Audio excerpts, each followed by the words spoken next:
నాకు ఎప్పుడు ఉంటాయి, చేతులకి గోరింటాకు ఉంటుంది, కాళ్ళకి ఉంటుంది. కంపల్సరీ మా వాళ్ళు తేవాల్సిందే. మా ఇంట్లో అబ్బాయిలు ఉంటారా పనిచేసేవాళ్ళు, వాళ్ళకి ఎంత బాగా గడియారం కొట్టినట్టు ట్రైనింగ్ అంటే అమ్మ చేతిలో గోరింటాకు తగ్గిపోతున్న వెంటనే గోరింటాకు వచ్చేసేయాలి ఇంట్లో. అంటే ఇమోషనల్గా ఈ పిల్లలు మనకు తెలియకుండానే వర్ల్పూల్లో స్టక్ అయిపోతున్నారు తల్లి. కాబట్టి వాళ్ళ వంతు ఓపికను కూడా మనమే తీసుకొని we have to help them to sail through this story. వాళ్ళకొచ్చే కోపము వాళ్ళకు కూడా తెలియకుండా వస్తున్న కోపం అది. మీ అమ్మాయి అనిందన్నారు చూడారా, I'm not able to take this toxic relationship అని. It is because she is already filled with such toxic stories through media. దాన్ని వాళ్ళు లెట్ అవుట్ ఎలా చేసుకోవాలో తెలియట్లా. ఎవరి మీద అరవగలరు అట్ ది మోస్ట్ చెప్పండి? Either on parents. మనం ఎప్పుడైతే పేరెంట్స్గా ఆ అరుపుని వినడానికి ఇష్టపడమో, whether it is a girl or a boy, they search for a love friend. Correct. అది వీళ్ళు ఏం చేస్తారు, కొంతకాలం పాటు ఇద్దరు, ఒక అమ్మాయి అయితే అబ్బాయి, అబ్బాయి అయితే అమ్మాయి తెగ ఓపిక్గా భరిస్తారు. కానీ ఇప్పుడు రిలేషన్షిప్స్కి నంబర్ అనేది ఇబ్బంది లేకుండా అయిపోయిందిగా. వెంటనే బ్రేకప్కి ఒక పార్టీ, మళ్ళీ బ్రేకప్ రీకూపింగ్ పార్టీ, ఇవన్నీ చేసుకుంటాయంట. మళ్ళీ కొత్త జంటల్ని వాళ్ళు వెతుక్కోవడం జరుగుతుంది. ఎక్కడి నుంచి వస్తుంది అంటే this is the frustration, tiredness that they are getting out of the fast running competitive world. Parents who are also part of the competitive world, parents who do not have time for the children. Next ఇది వాళ్ళు ఎప్పుడైతే మన దగ్గరికి వస్తారో, మనం పూర్వం అమ్మ నాన్న దగ్గర ఎంత కోపంతో వెళ్ళేవాళ్ళం, మనకు అంత కోపం ఉండేది కాదు. అవును. కాబట్టి మనకు తద్వారా సమాధానం చెప్పడానికి వాళ్ళకంత కోపం ఉండేది కాదు. అయినా వాళ్ళు 2 దెబ్బలు వేసినా మనకి ఇబ్బంది ఉండేది కాదు. ఎందుకు? హ్యూమన్ రైట్స్ అని, చైల్డ్ రైట్స్ అని, ఇవన్నీ మీకు ఏవి లేవు. అదో ప్రాసెస్. ఇప్పుడు చూడండి, తల్లి దూడం తను దోపుతానింది, అది అలా అలిగిందా చూడండి, మొహం చూడండి. అది ప్రకృతి అయిపోయిందా.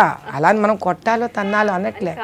కానీ పాపము వాళ్ళకి తెలియని కొత్త విధి విధానాలు ఆలోచించే విధంగా మీకు సరౌండింగ్ ప్రేరేపిస్తోంది వాళ్ళని through digital media or whatever it is, you see and external internet, web, వీటి ద్వారా.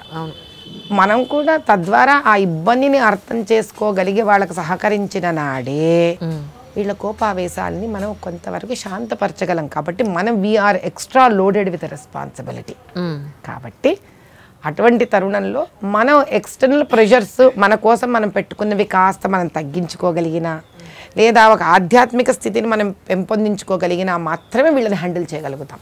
లేకపోతే మనము ఈక్వల్గా ఫ్రస్ట్రేట్ అవుతాం, పేలిపోతుంది అది. అవును. ఇందాక మీరు చెప్పినట్టు ఇప్పుడు ఒక రిలేషన్లో ఉంటూ అక్కడ పడలేదని చెప్పి బ్రేకప్ అయ్యి, తర్వాత మళ్ళీ ఇంకొక రిలేషను, అక్కడ ఒకేదో తేడా వచ్చింది, అక్కడ బ్రేకప్ అయ్యి, ఇలా నెంబర్ పెంచుకుంటూ పోతే అది ఎక్కడికి ఎండ్ అవుతుంది? ఒక పాయింట్లో దీని మీద సెన్సిటివిటీ పోతుంది. పెద్ద ఏముంది తేడా, legalized form is wife and husband, అందుకే లివింగ్ రిలేషన్షిప్స్ వెళ్ళిపోతున్నారు. సెన్సిటివిటీ పోయింది, దానికున్న హుందాతనం పోయింది, దానికున్న ఒక డిగ్నిఫైడ్ మ్యారేజ్ అనే ఇన్స్టిట్యూషన్ పాడైపోయింది. లేదు, వాళ్ళు దాన్ని ఒప్పుకుంటున్నారు అనుకుందాం. ఇలా చూసి చూసి చూసి చూసి డీల్గా మిగిలిపోతోంది వివాహ జీవితం తప్ప మీకు అందులో ఎక్కడ కూడా సున్నితము, ఆనందము, యునో దట్ ఇన్స్పిరేషన్స్, ఇమోషన్స్, ఆ చిన్న చిన్న హ్యాపీనెస్ ఇన్ ద లైఫ్ పోతోంది తల్లి. మళ్ళీ ఒక ఇబ్బంది వచ్చినా కలిసి తిరిగి రావడం ఒకళ్ళ దగ్గరికి ఒకళ్ళు, దేర్ యూస్ టు ఇట్. ఇప్పుడు కొన్ని రిలేషన్షిప్స్లో ఏమవుతుంది, ఒక ఫిజికల్ కాంటాక్ట్ అలవాటు అయిపోతుంది కదా తల్లి. ఇప్పుడు దానివల్ల ఏమవుతుందంటే ఆ చిన్న చిన్న మీకు రొమాంటిక్ ఫీలింగ్స్ అవి ఇంకా. అవును, నిజం. ఒక రకంగా మనకి ఇది పరీక్ష అమ్మ.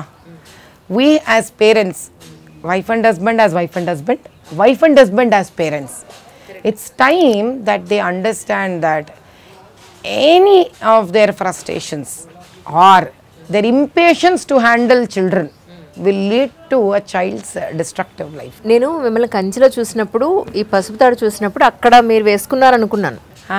ఇప్పుడు చూస్తే ఇప్పుడు కూడా ఉంది. సో దీన్ని బట్టి మీరు ఆ పసుపు తాడు అనేది ఐ థింక్ సూత్రాల తాడే మీరు పసుపు తాడుగా అలా ఉంచుకుంటున్నట్టున్నారు. అవునా? అంటే మంగళసూత్రం పసుపు తాడు తర్వాత 16 రోజుల పండుగ తర్వాత బంగారు తాడికి మార్చేయడం జరిగింది.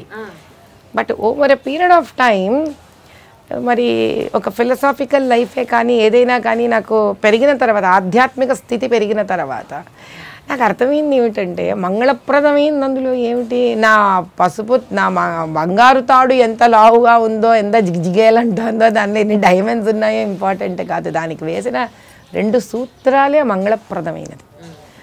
కాబట్టి ఒక మంగళప్రదమైన విషయం పసుపులోనే ఉంది. ఆ పసుపు తాడుకే ఆ మంగళసూత్రాలు వేయడం జరుగుతుంది. లేకపోతే ఇంత ఖర్చు పెట్టి పెళ్లి చేసే తల్లిదండ్రులకి అక్కడ మరి మంగళసూత్ర ధారణప్పుడు పసుపు తాళ్ళు ఎందుకు వేయాలి, బంగారు తాళ్ళు వేయాలి? మన అన్ని నగలు పెడుతున్నప్పుడు దీన్ని ఎందుకు బంగారులో పెట్టకూడదు? కాదు, పసుపు తాడే దానికి మంగళప్రదమైన సూచన. అది అందులోనే ఉండాలి. అది మన గొప్పతనమో, మన ఆస్తినో, మన హుందాతనాన్నో చాటి చెప్పదు. అది మంగళప్రదంగా ఉండాలి. అది ఏమాత్రం ఆర్థికంగా గొప్పగా లేని ఒక కుటీరంలో వాడైనా సరే, ఎన్నో భవంతులలో ఉన్న వాళ్ళైనా సరే, మంగళసూత్రాన్ని పసుపు తాడులో వేసుకోవడమే మంగళప్రదం. ధన్యోస్మి నిజంగా.